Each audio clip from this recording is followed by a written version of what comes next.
We're all Mavericks. Welcome to Momish Mavericks. With your hosts, Maynard and Tove Breslow. We're Olim and Gerim. And we're also entrepreneurs and marketers. October 7th changed everything, including the way we do business. This is the show that realigns your business and goals with your values and people. Hey there, everyone. Welcome back to Momish Mavericks. Today, we're joined by Suzie Ziser. Suzie is a producer, actress, filmmaker, storywriter, and amazing woman. And I just want to say thank you for joining us today, Suzie. Thank you very much for having me. I'm so happy to be here. Amazing. Basically, what we're going to be talking about today is being a Jewish Ukrainian woman, an artist living in New York, the mecca for all art and culture and theater and acting, all the things. We're going to also talk about the war in Ukraine, anti-Semitism in New York, and also we're going to be talking about Suzie's history in filmmaking, story writing, and acting. But I want to start it off a bit easier. Can you let our listeners know where you're based out of today? Yes. So although I am from New York, I am currently sitting here in New Jersey with you today, or from New Jersey. Awesome. Yeah, I actually grew up in New Jersey. I'm right over the bridge from New York City, 25 minutes away. What part of New Jersey are you in? So I'm currently in Parlin, which is junctioned with Sayreville, about 13 minutes outside of Old Bridge. So closer to Staten Island than I am Manhattan. Okay, cool. Yeah, I'm originally from Montclair. Moving on, can you tell me a little bit more about yourself, being a Jewish woman, living in New York, being an artist, and how your upbringing in Ukrainian culture and your life as a Ukrainian woman, how that is. Tell me all about Suzie Ziser. Sure. So I'm first generation American. My parents came in 1978. They are literally off the boat. They went to Italy first for 6 months where they resided. They had to work and all of that. And then they migrated to New York where most Ukrainian families did migrate. We came sponsored by a Jewish organization that was kind of helped asylum seekers at the time in the Ukraine. You just couldn't be Jewish. I have an older brother and that unfortunately suffered a lot. And what's really interesting is he's a little bit older than me. So he was 7 years old when my parents got here in 1978. And he didn't know that we were Jewish until we got to the U.S. because they were so worried that was going to impact him so negatively in the Ukraine. And they were already poor and they were already suffering from all the different tragedies happening around them that they didn't want to add to his suffering. And they thought, let's just save him and get out. He was quite shocked to come to New York and find out that, wow, I'm Jewish. And that's why we've taken Judaism so seriously.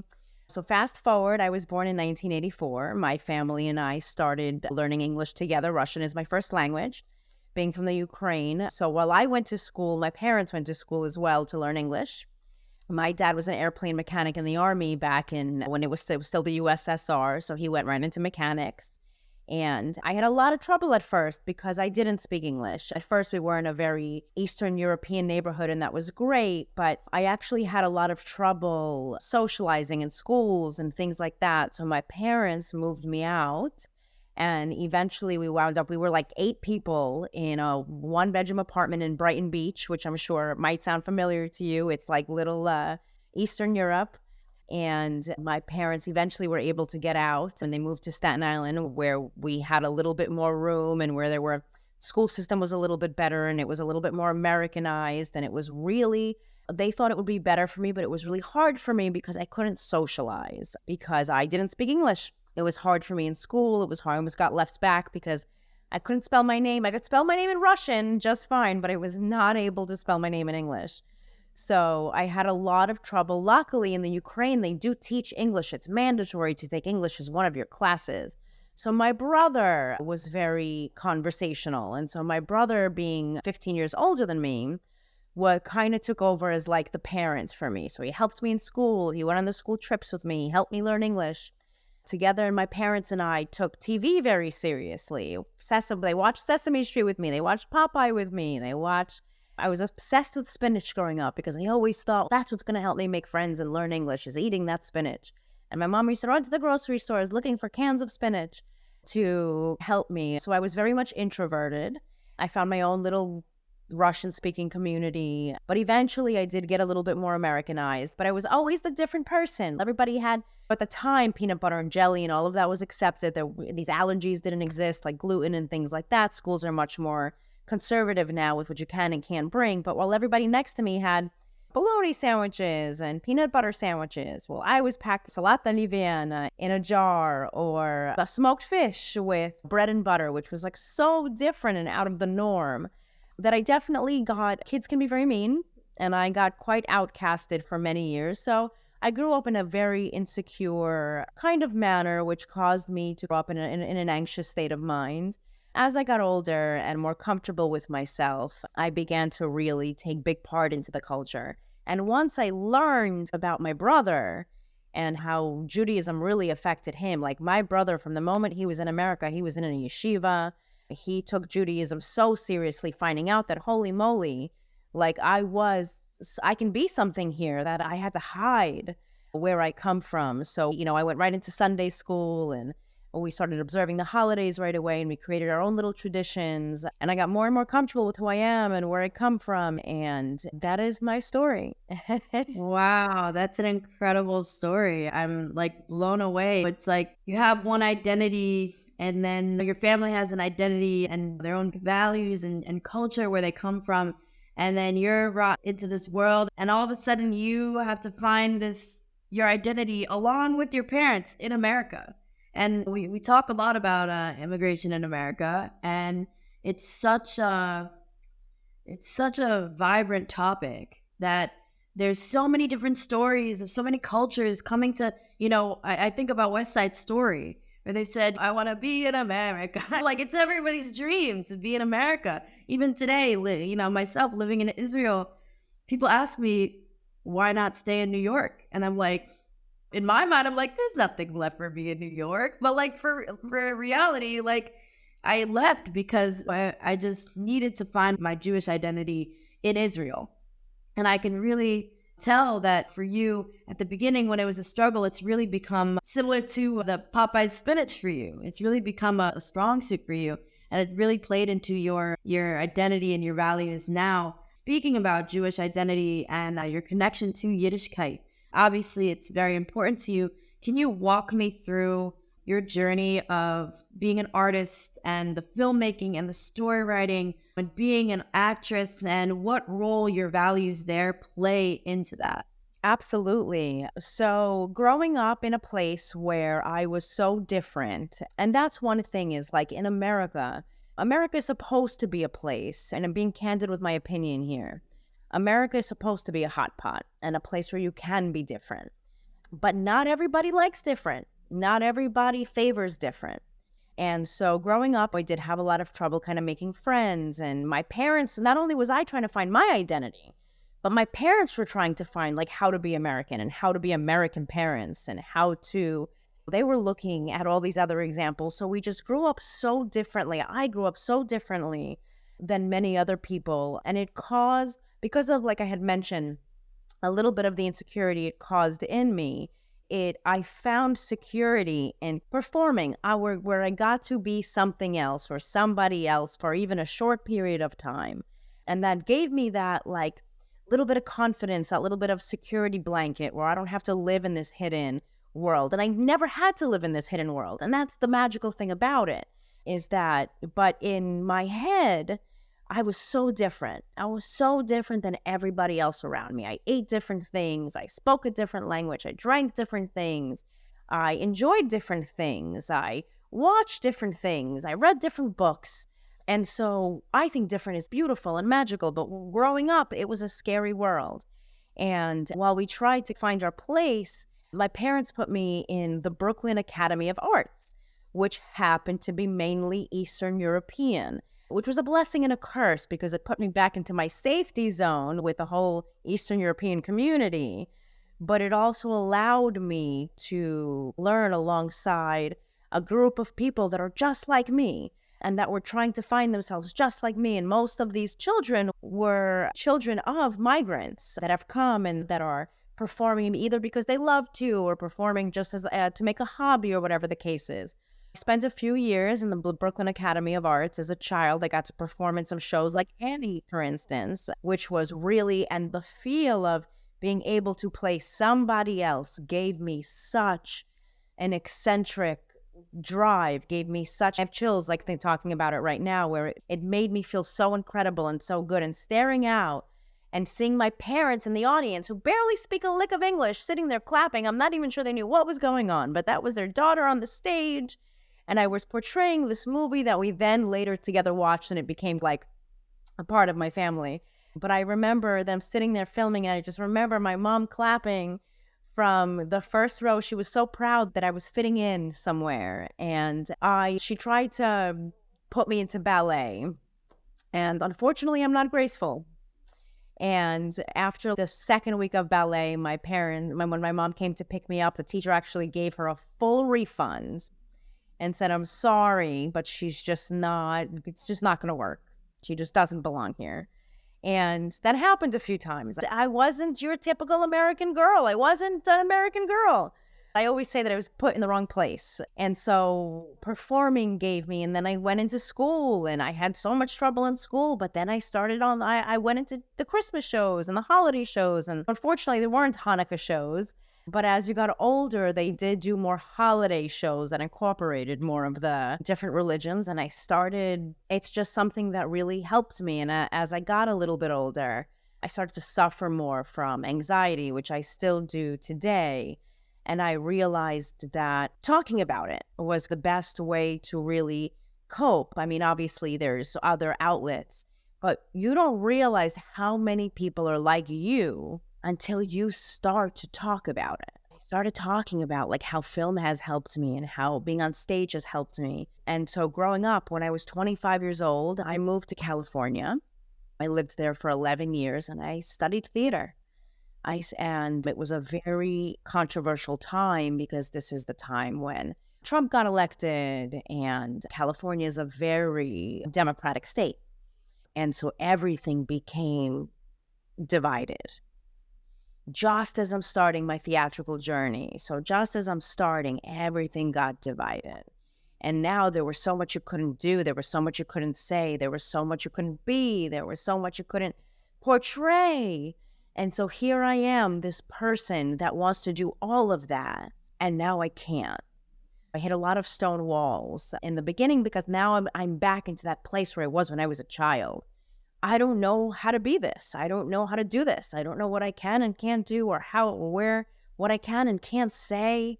But eventually, slowly, I found my place with different groups and different classes and things like that. And I got to perform in different shows, and I just learned how to go with the crowd, which at first was really challenging for me because I just learned all about how to perform in a completely open range with no setbacks, no holdbacks. You can be exactly who you are. And now I can't be exactly who I am because I have to make sure that I'm taking everything into consideration. So that taught me, that kind of brought me back into that anxious state where I didn't know what to do. And there were a couple of years where I hid from the stage because I don't know exactly how to fit in. And that's when I started talking about it. I started talking about how I feel and how things make me feel and everybody has flaws. And I have flaws just like any other human. And one of my biggest flaws is I let my anxiety sometimes control my emotions, and I tend to be hypersensitive to it. And that's when things would get me in trouble, is when I would let that happen. And I'd be really disappointed in myself, how I didn't know better, how I didn't react better. Why didn't I stop and think? Why didn't I? And I became so hard on myself, as that's really when I took a break from theater for a little while, because I was so hard on myself. And I took a step back and I went back into that child and I said, I'm not normal. I don't fit in here. I'm not sure that I can do this. And the pandemic hit, everything went to a standstill. And so everything went online. So that's when I started to take online classes and learn online influences. And I myself became an online influencer. I decided, you know what? I don't want to hide anymore. I want to tell my story. I want to tell people how I feel. I wonder if anybody else feels like me. And so I started going to groups and on these types of little shows. They weren't necessarily podcasts. They were just like live little like Facebook shows and things like that. And I started to talk about how I suffer in my brain and how sometimes I think about myself and how I can be my worst own enemy and the things I learned from. And these people started reaching out randomly. I feel like that. I feel like that. I feel like you. And I couldn't believe it. And it's such a narcissistic way of thinking like you're the only person in the world that feels that way, but you do. How when you battle such bad anxiety, you think, why can't I be normal like him or her or them but nobody's normal. Everybody suffers from something. And with all these people reaching out, it gave me the confidence to get back into, whoa, like I really am not alone. And some people suffer even worse than I do. And I got into these groups and we started sharing stories. And some of them were actors as well, or performers as well, or some of them are lawyers and doctors. They were therapists. I was talking to therapists that suffered. I was like, oh, I didn't even know that existed. Like, I learned so much. And then so mid-pandemic, I decided, you know what? I'm packing my bags, I'm moving home to New York, and I'm getting back into theater. And that's exactly what I did. About 22 months ago, I moved home. I did live with family for a little while. We were still pretty hard in the pandemic. I got an opportunity to be part of a Halloween show. And I did so great that the person that ran the show, who was a director, confronted me and said, hey, do you want to make a film with me? And I couldn't believe that. Me? What about all these other people? And he's, no, you are so comfortable in your own skin. You were so passionate. You sit here and I helped everybody. There were people that were suffering opening night. There were people that were having panic attacks. And I'm like, it's okay. Get out there and be you and do what you love and don't let it hold you back. And I wound up jumping into my first film. I am now the producer of 2 films that I'm really excited about, a third on the way with the same kind of production group. And then I thought to myself, my goodness, like, wow, why stop here? And as I kept telling my story about how this helps me be more comfortable in my own skin and helps me, it's in such a beautiful creative light, I started getting into more acting. I started auditioning more. And the more I auditioned, the more roles I got. And the more roles I got, the more confident I got. And before you knew it, I had a whole portfolio under my belt. I became a real storyteller. I'm an advocate for not only the Jewish women, especially now being in New York, coming back and seeing anti-Semitism. And I think maybe this has been over the last year or two has gotten much worse. But to come back to New York in a place where we have such huge Jewish communities here and to see the amount of anti-Semitism, normally you'd want to crawl up into a hole and hide, but no way. Absolutely not. I preach everywhere that I am a very independent Jewish woman. I am an actor. I am a movie producer. I am a theatrical thespian of all sorts. I am a storyteller. I suffer from things like anybody else. I bleed red like anybody else. And there's no way that I'm going to back down and hide from anyone. We need to stand up and we need to work even harder to make a presence for ourselves. It's exactly where you're supposed to be. It's exactly what you're supposed to do. And I just want to say thank you so much for sharing all of that with me. It has me thinking about, like you said, as a show producer, you obviously know when you're making a movie or when you're writing a show, you have to include the ups and downs. You have to include the plot twists and the random characters and the main characters. And all of these things come together in a beautiful way. And it's, you put on a show.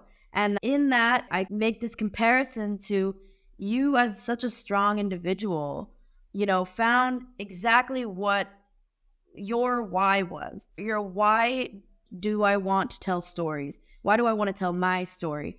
And first and foremost, thank you for sharing with me the struggles with anxiety. I know I sometimes struggle with anxiety. It's, a very numbing thing. It's when you get anxious, it's just, whoa, okay, we need to count to 5 or something. And just, my thing is sometimes I'll go into rage and I'm just I need to step away and just not think about anything for 2 seconds, 2 minutes.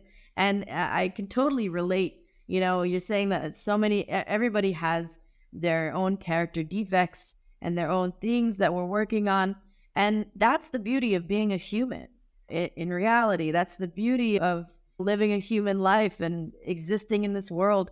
And I really love what you said about being a Jewish woman, right? That does come with that generational trauma and insecurity, and especially with the rise of anti-Semitism, especially in the last 3 months, it's like wildfire in the streets. And by streets, the physical streets and the social medias and the virtual streets and everywhere. It's really scary. But like you said, as Jews, as holy people, we need to stand up.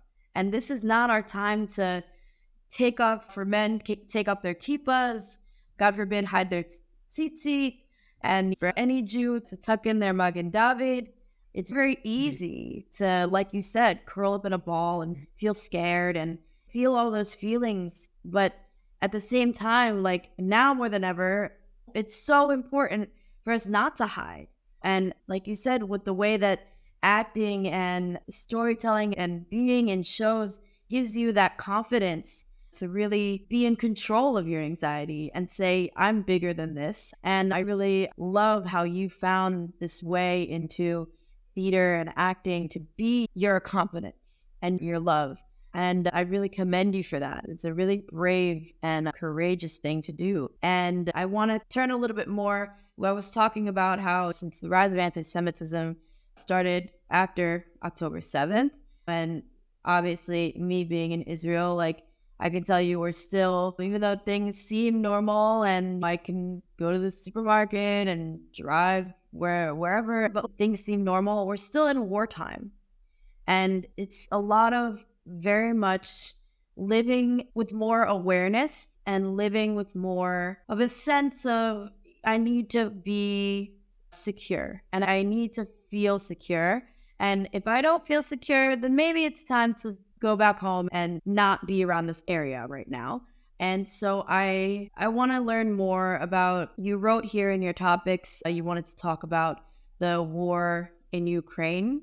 And obviously I don't know how much we can compare the two. They're both war, but in general, what is your connection with the war in Ukraine? How do you feel about the war in Ukraine as somebody who has such a big identity with the country?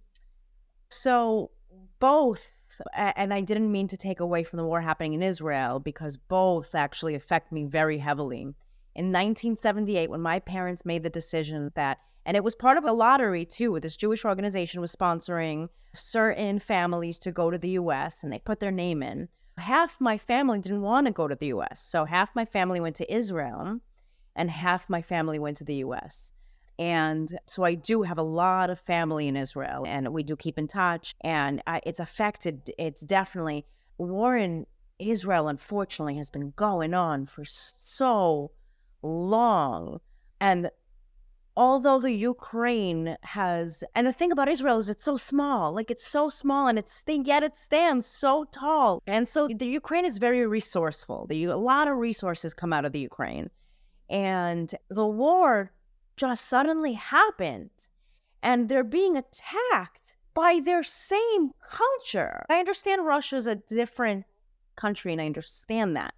They speak the same language, they eat the same foods, they watch the same movies, they read the same books, they drive the same cars. And one person suddenly stood up and started all this propaganda, let's take down the Ukraine, suddenly just erupted out of nowhere with no signs of anything, no real reason. If you ask yourself, what is the reason? What is the real reason? One terrible person stood up and said, attack.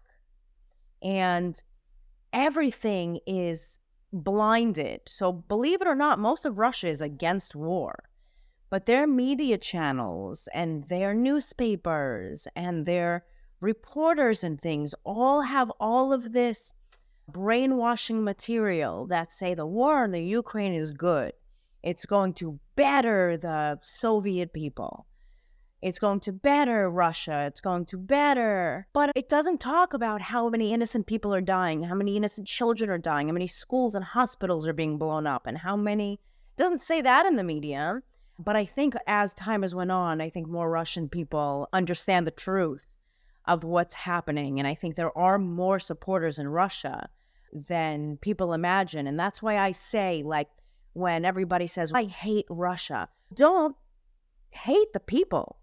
hate this war, absolutely. But there are so many people that are fighting against this, and there are so many people that are standing up and speaking up. And I'm sorry, in this moment, I cannot remember his name, but someone just recently passed away in Russia who was a very big anti-war kind of Confederate. And you should have seen the amount of people that showed up to his funeral. Now, I would be worried to do so because there could be consequences. If I'm seen here supporting this person that goes against the leader of this nation, hundreds of thousands, I was so proud, hundreds of thousands of people lined up for this person that stood up against the war, that stood up and spoke, and it was beautiful. Like it's just terrible because it's over something that doesn't necessarily exist. You want something, work together, ask for it, barter, trade, whatever it is that you need. You don't have to go in and annihilate a culture that's yours. This is your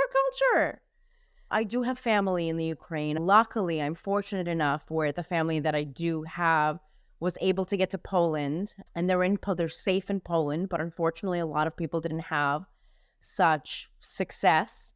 And what's really sad is, although I've done a lot of travel, I've never been to the Ukraine. And in 2023, a few years ago, my family had planned to go together to visit the Ukraine to see where my brother went to school, where the building my family lived in. We would world map it on Google Maps. You can go back and see. And they would always show me. And we planned this whole trip, a whole family trip. And that dream is crushed, unfortunately, for the time being, at least. And I don't even know how much of our city still exists. We're from Lvov, which is the most western city. After Lvov comes Poland. So we're one of the biggest, most western cities in the Ukraine. But it's really sad. It's just really sad that that's the answer.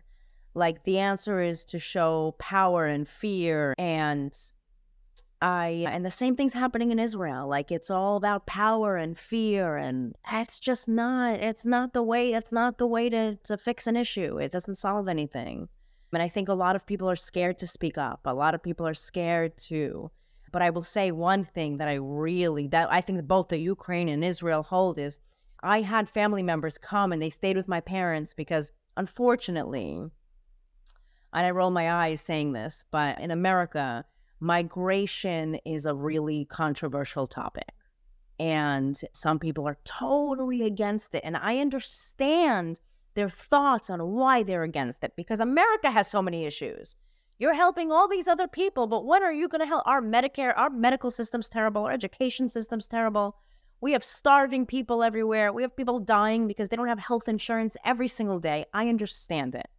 But there's also people that are seeking asylum that are dying every day in worlds that are not free. We are a free world.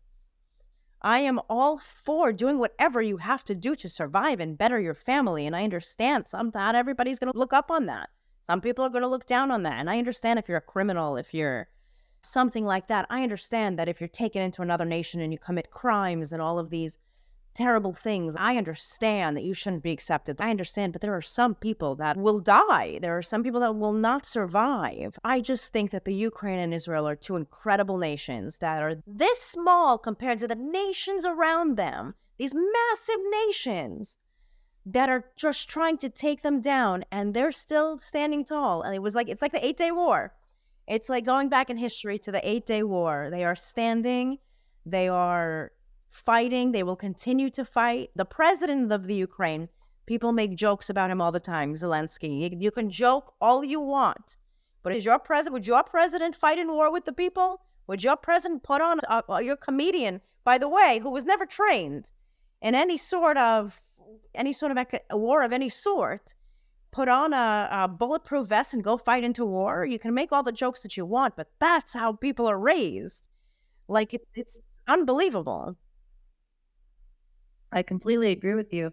And as you were speaking about Ukraine and Israel, the connection between the two, when, like, the year after the war in Ukraine had started, I don't know if you know this, but every single year during Rosh Hashanah, millions of Jews from all around the world go to Ukraine. They go to Kiev. I don't know if it's actually in Kiev, but they go to where Rabbi Nachman of Breslov is buried. They go to his kever. They go to Uman. So every year, all these Jews go, these Breslov Jews go to Rebbe Nachman's kever for Rosh Hashanah. It's the holiest, big, high, holy Rosh Hashanah. And everybody is just like there, and there's so much happiness and so much love and so much and it's all men. I don't know if women go. I've heard that women go, but I know that it's a lot of men that go. My husband has gone 6 times. Wow. Interestingly enough, the year that when the war was going on in Ukraine, we had a couple of our friends go, and they said, first of all, they're not letting anyone just come from anywhere and go straight to Kiev, but they're allowing us to go to Moldova. We'll fly into Moldova, and then we'll just there's buses leaving from Moldova to get to Uman. And they say that the journey it's not going to the Tzaddik itself, but the journey to it is where the sparks are. And, our friends that went said that it was for some reason, it was the holiest, most incredible Uman experience that they've ever had. And there's something about when a war is going on that somehow more miracles are happening. And it's a really strange, I don't know what you call that. It's a really strange phenomenon, for me at least, that even seeing the war here in Israel, I know there's so many people dying, and I'm brokenhearted, and there's so much violence, or there was so much violence on October 7th, and I'm still brokenhearted from that. But the miracle stories that I'm hearing from people whose lives got saved, and all of the kids who were partying in the desert, random Israelis coming with their cars and filling it up with people just to bring them back to a bunker or to bring them to safety. It's just all of these miracle stories come from times where the world feels like it's falling apart.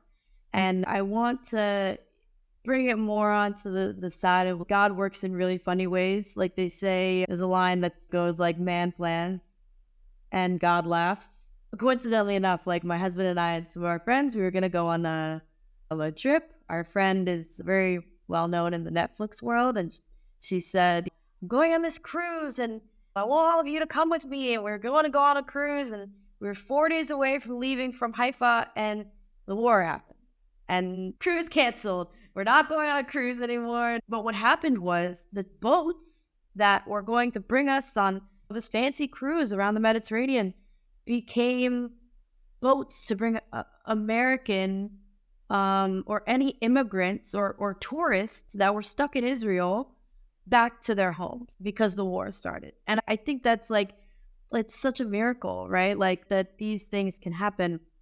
And I think that talking about these wars, it really reminds me how incredibly, like you said, how incredibly strong Israel and Ukraine are, in times of war. Like you said, what president would put on a bulletproof vest and go out to war? And you're right. You're totally right. It shows so much power and courage. And just, especially I can speak for the IDF, some of my friends are in Miluim, and just to see them completely change to a different person because they're going to defend their country is amazing to me. And it's so special that we have, even though we're, like you said, such little tiny places on the globe, we are so incredibly strong. We're so incredibly strong in the face of hate and in the face of violence. And I really love that we brought that connection between Ukraine and Israel here in this podcast.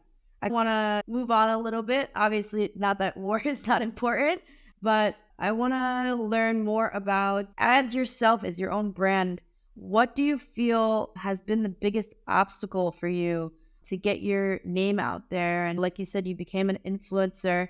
How have you been able to get yourself out there, and how have you been able to overcome obstacles that get in your way? So that is a fabulous question. I will say the one thing I've learned, and one thing that kind of coincides with what we just talked about. So I realized that I'm my own obstacle, that I'm my worst critic, I'm my hardest. As an adult, I still suffer a lot from anxiety, and sometimes It's still very much. And what I've learned is anxiety is not something you can see. It's something you feel. And 90% of the time, it's completely irrational.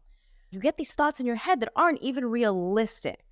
And so I have been through some situations that I caused myself from overreactions or things like that that really brought me down, that I was really ashamed of as an adult. And I think those were my biggest obstacles is, oh, there's that inner child. Whoops, I'm going to hide. And then I have to pick myself back up and say, it's okay. I'm human. I'm allowed to make mistakes. I'm allowed to feel ashamed. I'm allowed to, as long as you learn from it, you let it make you a better person, and you move on in a healthy way. Don't continue to self-sabotage yourself and beat yourself up, because I wound up in a place where I was very hard on myself. And I was like, oh, you know what? I can't control this. I'm not gonna be able to do this. I'm not gonna get anywhere. I made a fool out of myself in front of this person or this person. And then I'm gonna bring up an actor that I really love that said it best. And his name is Keanu Reeves, which I'm sure you're familiar. But he said, and this is really what helped me. Keanu, if you're listening, thank you. But he is so inspirational. And I was watching something one day, and I almost quit everything because I got into this. I made a fool of myself in a situation where my anxiety got the best of me. And he said, there's 7 billion people in this world. If you make a fool out of yourself, or you anger, or someone hurts you, guess what? You did a favor, because now you have 6,999,000,000 other people to focus on. And I was like, whoa, he's right. Like, here I am focusing on 1 or 2 people that maybe I made a fool out of myself, or maybe I didn't react right, but he's right. What about the rest of the world? And going on a negative side for a second, because a lot of people in America we're anything but united. We're called the United States of America, but we're anything but united. Everybody hates each other. Everybody fights over everything. Nobody's happy. Everything is a big deal. Everything is a controversy. Everything is a theory, a conspiracy. Everything is a mess, to be quite honest with you. And after I was going through this kind of like personal battle, and we send a lot of money. Our government sends a lot of money that we pay in taxes to the Ukraine, to Israel, things like that. I am in total support of that, but a lot of people are not. You have to fix America first. I understand that. Doesn't mean you have to hate each other for it, but I understand why you feel a certain way. And I was talking to somebody one day, and I told them, no, I was a Ukrainian Jew. And they said to me, you are the problem with America. And I had to take a step back. Being in theater, I'm very rarely speechless. I always have too much to say. And I got exacerbated back. I couldn't believe this person just said that to me. I'm the problem with America. Yeah, you are the problem with America. And then I realized, you know what? Thank you for giving me the fire that I needed to get back into the game. And that's when I said, you know what? We're not even going to entertain this. We're not even going to entertain this. We're going to show them that, you know what? This person, that's the problem with America, is going to grow bigger and better and stronger. And I hit the ground running.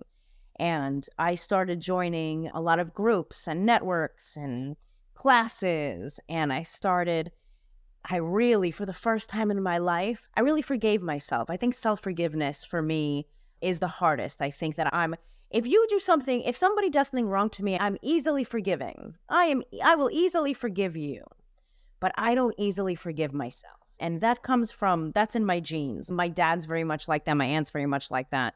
We're just come from being very hard on ourselves. And I decided, you know what?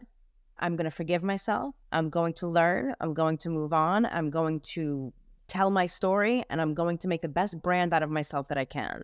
And I just started talking a lot and networking with a lot of people. And before you know it, and I make it very clear when I'm auditioning, when I'm part of these classes, like I make it very clear, I am a Ukrainian Jewish woman. I am standing here proud, and I'm a Ukrainian Jewish woman. I make sure to say that no matter where I am. And my parents always laugh because they're like, but you're American. And I'm like, I am a Ukrainian Jewish woman. I live in America. I happen to reside in America, and that was your choice in 1978. I could have lived in Israel. It was your choice. But if you ask me who I am a pure-blooded Ukrainian Jewish woman, and I make sure to just never hide that fact. And I think I might have went on a little bit of a tangent here, but And with that being said, I have 3 roles coming up in the spring, 3 very different roles with 3 very different directors. And if you really want something, it's not going to hold you back, I guess is the point of where I'm going with this. People will respect you. People will respect you for being true to yourself. The goal, you have to be true to yourself. Always. That's the only way. You have to be true to yourself and have faith in yourself and believe in yourself. And that's, They can call you every name in the book. Exactly. Yep. There's a term for those people, and it's just called haters. You're always going to have haters. Yeah. But they don't matter. You got to focus on the people who love you and the people who stand behind you and love you for you. Exactly. And when you said at the beginning, I said, what's your biggest obstacle? You said myself. It really reminded me of something that I say all the time, or my husband and I say all the time to each other. We say, I got good news and I got bad news. The bad news is I'm the problem. The good news is I'm the problem.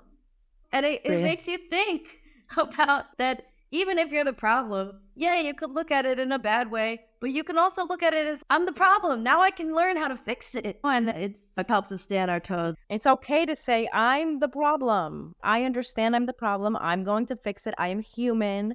I make mistakes just like anyone else. It's okay you don't have to torture yourself. I grew up in a family that always tortures themselves. Oh no. And so I learned to torture myself. I have to torture myself, but no, I'm a good person. I give good to the world. It's okay if something doesn't go my way or I schmutz something, as I call it. It's okay. It's water off a duck's back, as they say. Learn. As long as you learn if you don't learn from it and you continue a negative pattern, then that's character. But if you learn from it, then... And that's the most beautiful journey, is learning that. Is learning what your character defects are, and step by step, little by little, making small changes in your disposition and your behaviors and the way that you have self-talk, and working also. There's a lot of work. People are really now recognizing the work that needs to be done with inner child, and you speak about that a lot. And I think it's so important, especially now in society, when people, like you said, in America, people could just be mean. Like, it's just like, so very. Like, in my brain, I'm just like, I look at America, I'm like, is it trending now to just be an asshole? Like, it's just it's so unhinged and like, chaotic. You said it. And that's why now whenever I'm going to be working with someone, my parents think it's so cringe that I do this. But I tell them, FYI, I'm a Ukrainian Jewish woman. If that bothers you at all, there's the door. I'm happy to walk out. And my parents think that's so cringe. But to me, it's so important. And it's sad that I even have to do that. But it's so important. And my dad's brother lives in Israel. He lives in Holon. And and when the war first happened and as it spread like wildfire, we were on the phone every day and we were on Skype every day. And he'd be like, come, stay with us. Come to America. Come, we have a home for you. We have everything. And he would say, why would I do that? And my dad was like, what are you talking about? You're literally in the middle of war in Israel. And my uncle's like, but this is my home. It's united. And if I run, we lose. I'm not going anywhere. And I'm especially not coming to America. And my dad was like, wow. I can relate to your uncle. I had so many of my friends, even my parents, who are actually visiting right now, thank God. But when the war started, so many of my family members were like, come home, come back to New York. And my friends are just like, are you okay? We're praying for you. Maybe it'll do some good to come back to New Jersey. And I'm like, I'm not going there. I feel so grounded and so safe in my home. Like, it's something you guys don't understand. Especially not because you're not Jewish, but also it's just something you don't understand. I need to be here. Like you said, I can relate to that. If I go, they win. It's true. And I can't really explain it that much, but for some reason, and it's not even like being like a martyr or anything, but I'm just like, if I'm safe anywhere, I'm safe here in Israel. I feel safe about the IDF. I know people in the IDF protecting us. And obviously, like, my husband and I had the conversation about, okay, if it gets super, super close to home and we're in danger, then, okay, we're going to talk about it. But thank God where we are currently didn't get any sirens. I know that's Lianhara, but I just felt so secure in my home, and our 2-year-old was just starting preschool, and I was just like, we can't go anywhere. We have to stay here. I don't know how to explain it to anyone. But yeah, I can totally relate. But like I said, in the first place, I made Aliyah to Israel because I felt like I could see the writing on the wall in America. And I was like, I don't think I want to be here. Like, it's getting a little scary, guys. So I'm just going to go over there and see what a year over there brings for me. And thank God I've been here for 6-7 years. And it's been the journey of a lifetime. And as we're starting to wrap up, I kind of want to give you a little bit of a plug. How can our listeners of the Mama's Mavericks podcast find out more about you, Suzie, get in contact with you, book you if there are any producers out there, any contact plug you can plug away? Sure. I do have an IMDb under Suzie Ziser. It was Suzie S. Ziser. Shoshana is my Hebrew name. And I'm also on Instagram, which it's under Ukrainka _Dama, DAMA. And it's just UKRAINKA _DAMA. I'm on Facebook as Suzie Ziser. So I'm reachable like that. I can be reached via email with my first and last name at gmail.com. But I would love to work with anyone that is interested in having me. I would love to speak with anyone that feels like they can relate. I am all about making connections, whether they benefit me or not. I am all about making connections. I'm all about growing my name, my career, my passion. Anyone that's suffering out there that feels like emotionally everything's too hard for them, I'm always a safe place as well. I'm an open door. If you just need someone to talk to, I'm an open door. I've been through it all as well. But yes, those are the best ways to reach me. I really hope to hear from some of you, definitely. And I hope to make many connections. Amazing. I have a couple more questions. Next, do you have anything? I know you said you have a couple of roles that you're doing in the spring and some movies that you have coming out. Is there anything in the future that you haven't coming up in the future that you'd like to share with us here? So there's one movie that I can talk about. There's a few that I just can't talk about yet because they're still in pre-production. But there's one that I'm really proud of. There's a couple that I'm really proud of. But one is called Journey to Freedom. Although I'm playing a small role in this one. I was a part of the production. And it's about a gentleman in 1979 that got arrested for a crime that he did not commit because of the color of his skin. And he was in jail for 13 years before he got exonerated, before DNA testing came out. And he got exonerated. And so through this film, they actually interview the person themselves. So that's going to be coming to Hulu in the next few months. And I was really honored, even though I only had a small role in that one, I was really honored to be a part of it because what a story. Like to waste 13 years of your life. And then I learned so much from this person. It still stays on your record, even though you're exonerated. It still stays on your record for 5 to 7 years. So he couldn't get a job. He couldn't get an apartment. Like, it's just the way the system is so broken. And so I was really excited to be a part of that.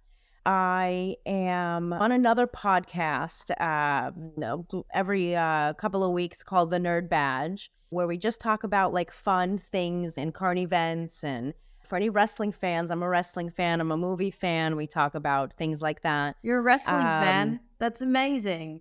I'm a wrestling. We're also wrestling fans. I grew up like that's actually pretty cool. We went to WrestleMania last year. No way! And I went to quite a few Monday Night Raws.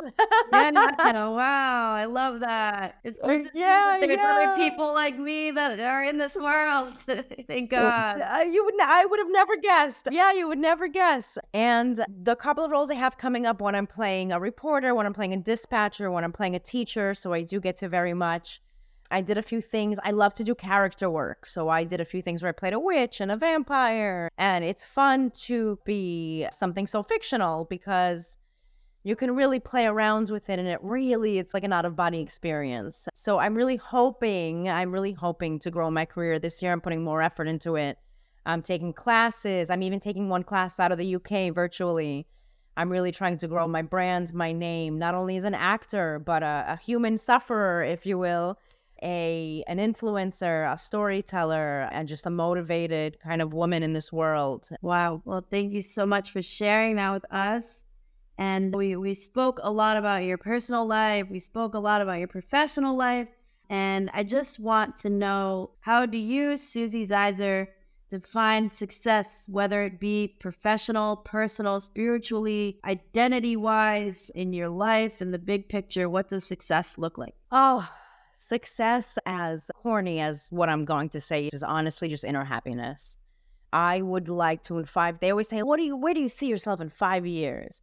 I want to look back and say that I left no stone unturned, that I'm happy with the person and the being that I am, that I've touched lives, that I've tried everything on my bucket list that I've wanted to, that I've made a difference, and that I followed my passion. Whether I succeed or not, I would consider, if I can just look back and instead of cringe, I can smile and say, you know what, I've made a difference. I think that's success. I love that answer. It's the most simple but most amazing answer, right? Everybody's searching for that happiness. I think people search way too hard sometimes, and it's just so simple. It's just try to make yourself smile every day. So again, I want to give you a quick bracha that you may be blessed with so much happiness, and that you may continue to be passionate and do what you love so passionately, and continue to tell people stories through your acting and enjoy doing it with a smile on your face. And may you continue to feel so empowered by being such an amazing, independent Ukrainian Jewish woman. And may all of your dreams and your wishes be fulfilled for the very, very best, and success in all that you do. Thank you very much. That means the world to me. Thank you so much for jumping on with us. And like I said, if there are any producers out there, she gave us her plug, so get in touch with Suzie, and I hope that you do. Thank you so much for jumping on. I really appreciate it. Amazing.